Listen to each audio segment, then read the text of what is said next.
Well, thank you all for being here for the Bounce Back Stronger book launch. Here's the book, and I thought I would just start right off talking a little bit about the science of resilience, because I think sometimes when you talk about bouncing back stronger, people don't really want to think that they can do it and they think that's impossible, but there's really a science around that. So I thought I'd read a little bit from that part of the book. So maybe the thought of bouncing back is too much, a concept you can't conceive. You're barely making it through the day. And I've been there, and I'm a skeptic and typically reject things before I accept them. Because of this, I find science helpful in turning resistance into acceptance. This brings us to the scientific research of Dr. Stephen Southwick, a renowned expert in the field of psychology and neuroscience from Yale. He died in 2022. He worked at the National Center for PTSD of the U.S. Department of Veterans Affairs and focused primarily on how people become resilient after traumatization. His life work sheds on how our brains can not only adapt to difficulty, but can also heal. Where does his research begin? Neuroplasticity, which refers to the brain's remarkable ability to adapt and reorganize itself when we face adversity or trauma. Our brains can form new neural pathways, enabling us to grow, learn, and ultimately recover. Whenever I hear this idea of neural connections, I think of that Star Trek The Next Generation episode. Yes, I am a Trekkie. When the artificial intelligence named Data lost one of his closest friends. Although he couldn't actually feel anything, he described losing the person as having a well-worn path that is no longer accessible. He sorely missed having that routine in his processing completed. Maybe not how you think about loss, but it might be helpful to look at it that way. When our relationships are disrupted by loss, our brains are knocked off their usual track. But like a computer, Dr. Southwick found that our brains can rewire themselves. They are not fixed forever. We can develop new pathways to help us cope. And that is what this book is all about. Identifying ways to reprogram ourselves to find peace and purpose, no matter what happens. So this is just a little bit about the book here. Hi, how are you? We're having people come as we do this. So in each, there's quotes in the middle of the book that kind of cover all these different items. And I thought maybe we'd kind of go through a few other readings, but maybe I just take a couple questions if anybody has any questions. Donna, Yeah. this is Joy. I was Hey. just, how are you? I was just thinking, what would you say are 3 takeaways from the book? That's a great question. I think my first one is that you already know the answers. It's funny, I just did an interview with Rita Zoe Chin, who wrote a beautiful book called Let the Tornadoes Come. And what she realized through her healing is that she had an instinctive way of knowing exactly what she needed every time. Everybody was telling her what to do. She had severe panic disorder, and the things that everybody said that would work for 95% of all people, she's like, wait a minute, what about me? It doesn't work for me. And she kept coming back to the same kinds of benefits of, being outside and being with horses. It turns out to be, a really great way for her to heal. So I think that's a big one. You already know how to heal. It's important to put in small daily activities towards your healing. So I get up every morning and do meditation, and I write down the things I'm going to do that day and the things that are going to support the things I really think are important to do in my life. And then I do some self-care so that I can be the best person that I can be every minute of the day, which is really, really hard. See, there's a walnut just fell. That was the exclamation point after your sentence there. Bang. Bang. Just so you know, that was the most important thing. And I think the last thing would be connection. I think that we cannot do this alone. We need the help of a higher power, from other people that are in our lives. We need help from people that have been through the same things that we're trying to get ourselves through. I think connection is not to be forgotten, and it's really key to any healing. So that's a really great question. Thank you. There was a couple questions, I think, on the chat. How long did it take to gather the information and then to write the book? So I blogged this book.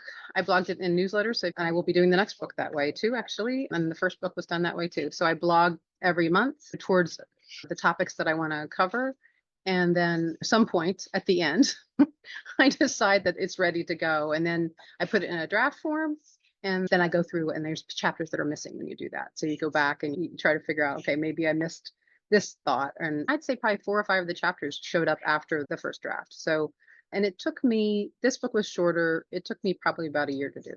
The last book took 6 years to do. So there is an improvement as you go along. Maybe I'll read another section of the book if that's okay. So this is called Feelings Inside Not Expressed, or if you take all those first letters, it's fine.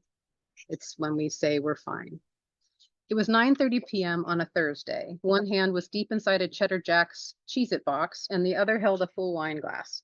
An empty bottle of Chardonnay rested on the side table, and a $1 Million Listing Los Angeles episode was on TV. When I came to at 3 a.m., I was bloated and anxious, and the first thing I thought was, why can't I stop doing this? The reason was because I was so exhausted from keeping the wheels turning on the work and mommy bus that stuffed feelings of frustration, fear, and anger erupted almost every Thursday. Not knowing any better, I numbed the uncomfortable energy with junk food, reality TV, and wine. This would still be my Thursday night routine if I hadn't started tracking my food and wine intake. That's when I recognized it was an unhealthy habit. Why can't we let our feelings out instead of bottling them up? Because at some point, we learned it wasn't okay to feel or express our feelings, or that it was dangerous to do so. Maybe because they threatened or embarrassed others. At age 4, my parents forced me to sit through church services. As an ordinary, active 4-year-old, I didn't take to this too well. And I would sing, crawl under pews, or cry at the sad Bible stories, ending with my mother pulling me into the church basement and beating me while simultaneously shushing my cries. Eventually, I connected getting hit with being myself. In response, I shut down my emotions and a lot of who I was. I tried to be the good girl to avoid abuse. Where did you learn how to handle your feelings? How are those teachings affecting your career, life, work, and relationships today? Write what comes to mind about this topic if you get a chance, and then ask yourself how you might embrace the emotions and express them safely. We can start by using them as a clue instead of stuffing them down. One of my best cues and clues is saying, I'm fine. Whenever I utter it, I know I'm hiding my feelings. What does fine even mean? The definition of the world is very well, but is that what we mean when we say fine? No. When we say everything's good, we say excellent, amazing, or wonderful. We don't say fine. A perfect example of this can be found in Prince William's repeated use of the word in episode 6 of the latest season of the Netflix series, The Crown. If you watch it, he says fine about 50 times. Maybe a more appropriate definition of the word fine is feelings inside, not expressed. I go on to talk about like our bodies can't hide our feelings. And a lot of times we don't know that we're having these feelings. So we'll do a little thing with a tennis ball in a little bit. I think this is one that somebody brought up to me. A couple of people brought up to me actually. So I thought I'd read this one because it's kind of relevant for today. Don't lean into the drama. What can we do instead of stuffing our feelings? We can give ourselves a break. There's no morality in feelings, only in behavior. We can feel angry without hurting anyone. And once we feel the feelings, apply some self-care and let them ebb and eventually flow away. While it may seem counterintuitive, the pain is better felt than resisted. These emotionally charged times are like being on the razor's edge, the brink between normalcy and chaos. We see and feel things clearly and viscerally. Our ability to express ourselves gracefully or guarded, it's lowered. When we're raw like this, I say don't lean into the drama. Sometimes past trauma and conditioning can make intense situations feel familiar and comfortable, but engaging with negative energy can cause a figurative or actual hangover and disrupt our healing. So I think that's just a really good one for these days, because sometimes we can get triggered. You're not really triggered in the moment. You're having an outsized reaction to what's happening around you. It's not real. And you can choose to have a different reaction. You don't have to get pulled into it, and you don't have to get into the drama of it. Many times, if you give yourself 24 hours, you won't really want to get engaged in it after that. So it's a big one for me. Any questions? Any other questions that anybody has? Just want to make sure that I catch them. Hi, Donna. I have a question about the color scheme of the book. I see a lot of purple and yellow. Can you give some insight on the meaning behind that? Well, I have my Reiki teacher in front of me. Oh. So Yeah, it's significant. it is significant. I picked it. So the yellow was for solar plexus chakra, because to get through difficult times, you have to really be confident and you have to believe in yourself and you have to be disciplined. And it's got all those feelings, but you also have to lean on your higher powers, which is why the purple is there. That's your crown chakras. And I felt you needed both of those things to kind of get through. And it was kind of a scary idea actually to put those two together a little bit. It's like not a normal kind of color scheme, but I loved it. Plus purple is royal. And I think there's a certain amount of, you got to believe in yourself. You got to really believe that you're capable of doing it. And, you want to be the royal you in the divine you and doing that. And so I liked pulling the purple in there. So thank you. It's spiritual. So it wasn't for Westchester University? What, it wasn't for Westchester? No, it was not. Yeah. That's good. Well, do you remember? I don't know if you know. So the Christina Leeson is here, and I don't know if you remember when you did my first Reiki one. You probably don't, but you saw purple for me, and so that was another reason for sure. But that's what it means, spiritual strength. Yep. That Sure. cover, Yeah. the yellow and the purple. Spiritual strength. Spiritual That's what you strength. need to get through difficult times. Yeah. For sure. Yeah, absolutely. Yeah. Any other question? I can do another reading. Yeah. Oh, sorry. I have another one about the cover. What's Yep. the significance of the yellow ball on the cover? So the ball is, well, to bounce back, but I kind of thought that it would be cool, and I did not get the logo balls done, but there's a tennis ball meditation that I do with people, and I actually have it up on my podcast now that's really good at helping you understand the tension that you're holding in your body. And it was really good to also instantly relax you. There's something about doing a tennis ball on your feet in particular that really kind of releases a lot of tension. So we'll do that later. But I wanted to tie it into that ball and hopefully teach that to people. And I found it incredibly helpful. I keep one all the time at my desk, actually, which is really, really helpful. I think there was another question, actually. Thank you for the questions. Oh, sure. So somebody actually suggested I talk about the worksheets in the book. There are coloring pages. So maybe we'll talk through those things. That's a great idea, Serena. Thank you. The book is really meant to kind of be savored, right? And, maybe take a chapter at a time. One of my favorite books is The Artist's Way, and The Artist's Way does that. It takes it a chapter at a time. You kind of simmer with it and then, start with the next chapter. So I leave a lot of tools in the book. There's journaling pages, there's meditations, which you can link to. They're guided meditations. There's affirmations after each chapter. There's also a coloring page after each chapter. This is actually one where you can go day by day and color as you go through your healing. There is Reiki and color and crystal guidance. So if you're interested in exploring that, there's some support for that. At the beginning of the book, I really suggest planting a seed or planting a plant to watch it grow, which really helps us kind of get through the healing process, right? It feels like it'll never end, but as you watch something grow, it's really helpful to get you through those times. I'm a big believer in sunrise and sunset practices to kind of begin each day as a new day and see how beautiful that you can end your day, even when it's a very difficult day, and how beautiful it can actually be.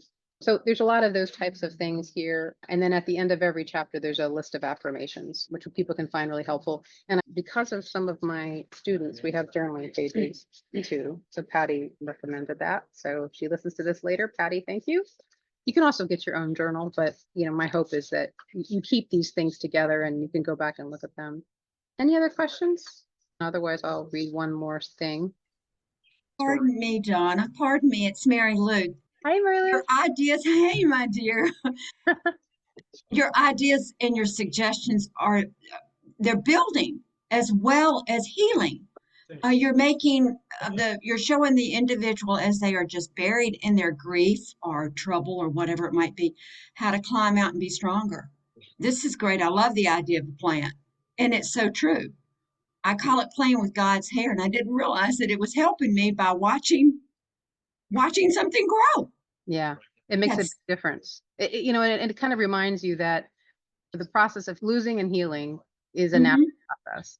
And then you can watch another process like growing a seed and see that's a natural process too. We're just all part of this natural process thing. And I think that just helps to take us out of thinking that we did something awful that's why we're suffering, or there's something wrong with us, or that what happened to us is particularly outsized awful. In most cases, it's not. It's just life. which is, I know, easy to say, but it is, It's true. it's very, It's true because if it was always just rosy, we wouldn't know the rosy.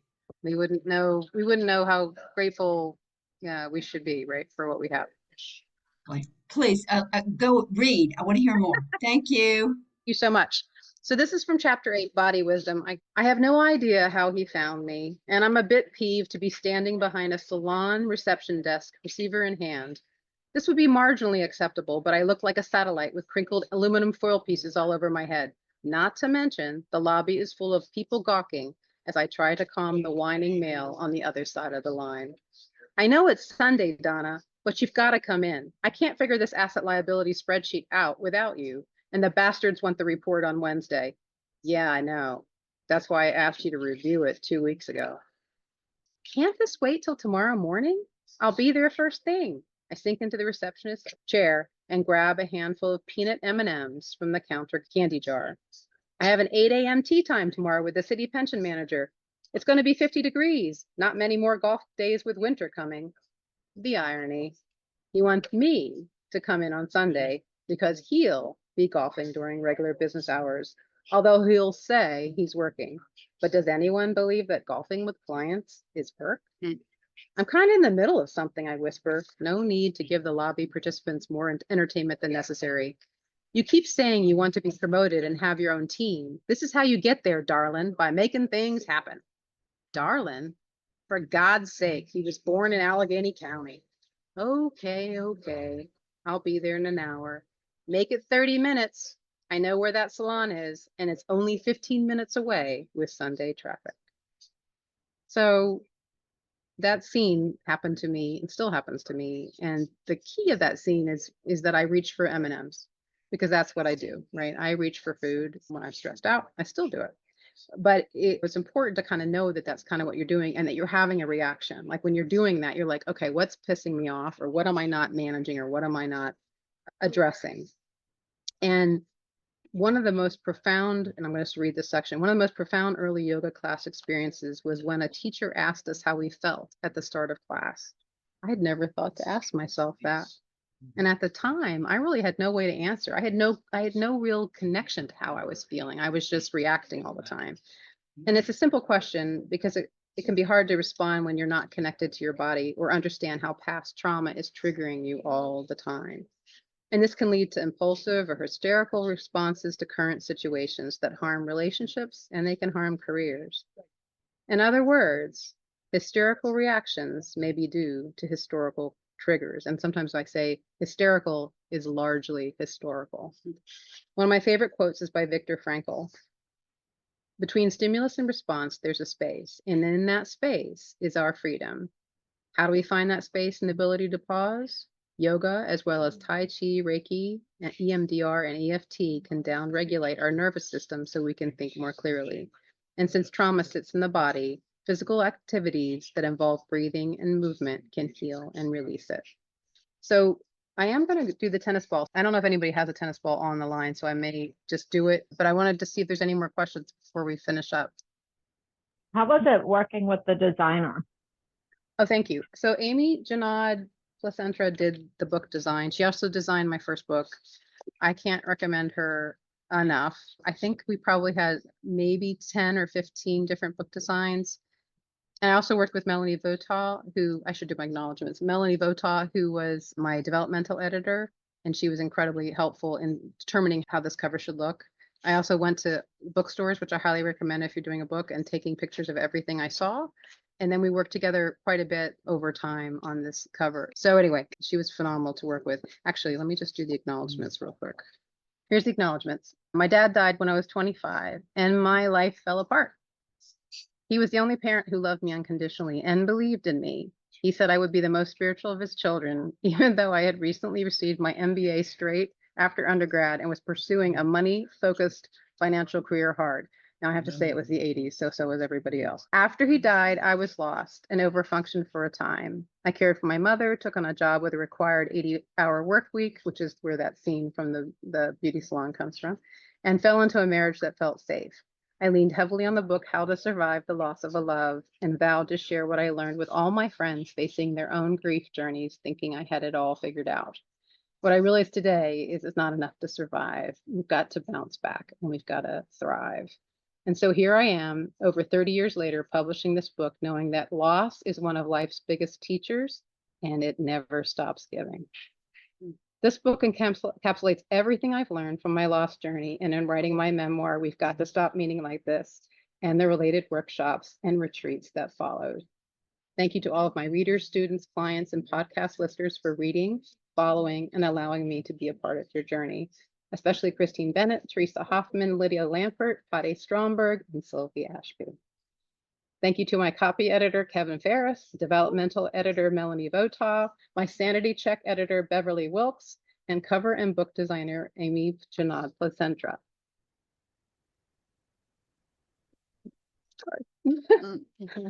Thank you to Sharon Salzberg, Aaron Byron, Christina Leeson, Aw. Colleen Dixon, and Maria Sirwa for their support and inspiration.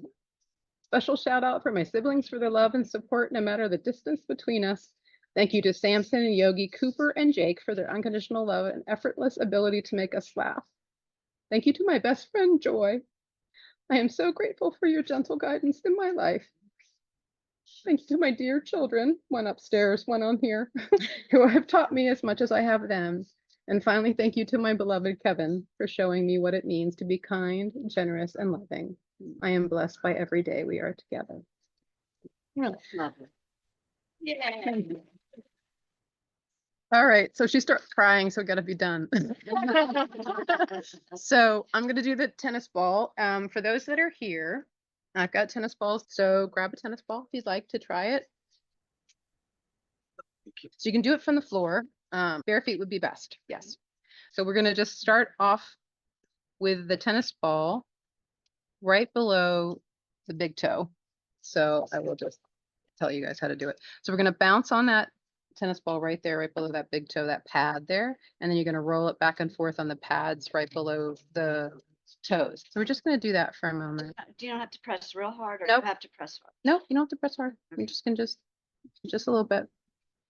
And then you might want to roll it down the arch of your foot. I like that. Yeah, so you're gonna find that spot that's gonna really feel good to you. And then roll the outside of the foot. And then onto the heel. There's also this little spot right before the heel that'll feel really good. Yeah. And then you might want to reach and take the toes and grip the ball just a little bit. And then just play with a little bit more. Just kind of, keep massaging your foot. There's a lot of great ways to do your own massaging. Not that I don't want to go to get a massage all the time, but it's nice to be able to do it yourself. And then I'm just going to ask you to just roll it to the side for a second and just notice right and left feet, or whatever feet you did. You might notice that the foot that you just did the massage on feels lower, feels warmer, feels a little bit, it's almost stretched out, right? You can kind of feel like it's a little bit bigger. And then let's Feels do, more relaxed too. yeah, feels more relaxed, right? And then it's funny that you don't even notice you were holding that much tension in the foot there. And let's do the other side. So we're going to bounce below the big toe. So you kind of know what you're going to do now and you know what you like. So maybe go back and forth on that pad and then down and you can do this, actually roll it on the bottom of the foot. You don't have to actually do it on the ground. And then do the outside of the foot and then make sure you get the heel. This is good to prevent plantar fasciitis. Getting that little spot right before the heel too. And then maybe grip it with your toes. Roll around. And then just take a moment to notice how it feels on both feet. So your feet are connected to a lot of different parts of your body. So you'll feel hopefully a lot better even up through your legs. And so the point of this is that this is available at any time, right? You could do this at your desk. You could do this in your car. And it just gives you a nice quick relief of stress. And I think it's always interesting to know, I can think I'm really, really not feeling stressed. And then I do this and I go, oh, there's a lot going on there. It's mindfulness too. It is mindfulness. It's putting you in the moment. Yeah, you're right. One thing with meditation that you talk about, meditation to help you relax. Sometimes we can't get into meditation because our brains are swimming. But if you do something that is in the moment, like start naming the things that are around you, the umbrella, the sun's out, the purple flowers, the brick wall, you start naming things that are around you, and it kind of gets you out of that head muck, Yep. and it puts you back in the space, in the moment. Yep. And So- and this does And it. that's what that does. That's what that does. You can't think about anything when you're doing that. No. You have to focus on it. And You have and to especially when you're standing, if you're doing it, then you can be Well, off yeah, balance 'cause and then it- you'll be really worried about Yeah. that. Yeah. Yeah. And the funny story, I learned this the first yoga therapy class after President Trump was elected. And they didn't want to talk about it because the room was, not everybody was on what side or the other. So they couldn't say how they felt. So they started off the class with this bit, which was really, really important because they really wanted to focus on yoga therapy, not on politics, which is also my mantra as well.